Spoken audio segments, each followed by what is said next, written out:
Wala naman kayong kalaban-laban. Sabi nga sa inyo, pumila na ako dati. Tayo ng pandemic. Wala pa rin. Inaano lang nila yung mga tao. Sigaw-sigawan pa nila pa. Hindi na po makipag-deal sa government. Oo, salbahe, ano. Mga salbahe po. Ang hirap po nga.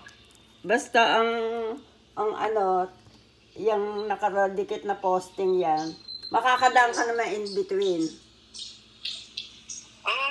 Hindi. Baka hindi na. Siguro nakatagilid na tao, pero hindi ko...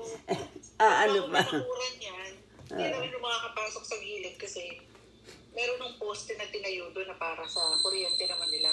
Yan eh, dapat yan nga, bago nila itinayo yan, talagang may go signal kayo, pero matitigas ang ano eh, di basta wag na kayong makilaban-laban, basta pabayaan nyo na, andyan na yan eh. Kasi kaysa pumirma pa kayo at hingang kayo na kung ano-ano. Ay, oo, tsaka ang hirap po kasi tsaka wag na kayong papayag na sila pa aaskaso sa Meralco. Hindi na bali ho, sabihin nyo, okay na kami. Wag na kayong pumayag. Iniisip ko eh, kasi nangangailangan sila ng papeles para magkaroon sila ng kuryente. Marami yung kaya nga, basta ang pagtigasan nyo na wala na ho. Kami na lang kami na lang ho ang bahala. Gano'n na lang. At wag na kayo magbibigay ng kung ano-anong ID sa kanila. Hindi yung auntie kasi Ayun. nakakita sila ng pagkakita. Finish na tayo, finished. Oo, basta. Thank you, bye-bye.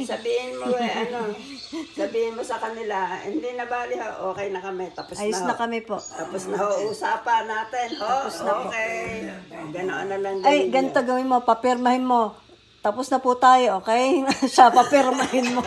Siya, papirmahin mo. Wala tayong kinaugnayan, wala tayong sinimulan, at wala tayong... Sabi mo, sa oras na ito, pinagkasundoan na namin na wala nang magagawin pang ano pa dito. Anomalya kayo. Anomalya.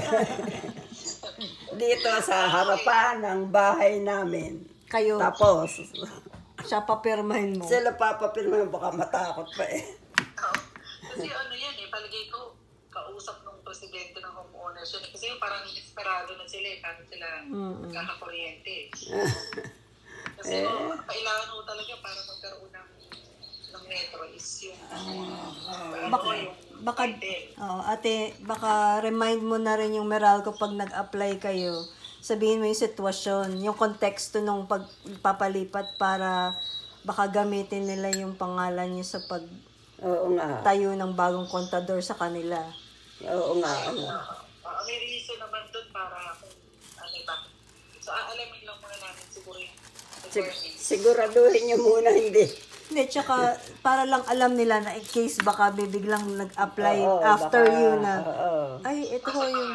Oo, gamitin ang pangalan niya. Oo, wag na muna. Ay, pero hindi ho. Kasi hindi naman ho nila alam. Kasi yung Meralco dito kay Uncle na pangalan. Kaya posible nila naman. Okay. Kay Uncle, yung dumadating sa amin, Bill ni Canor Santos po yung nakapangalan. Oo. So, posible ho nilang hanapin nila. Oo. Ikaw mo nga sa kabila. Nakapangalan. Ay,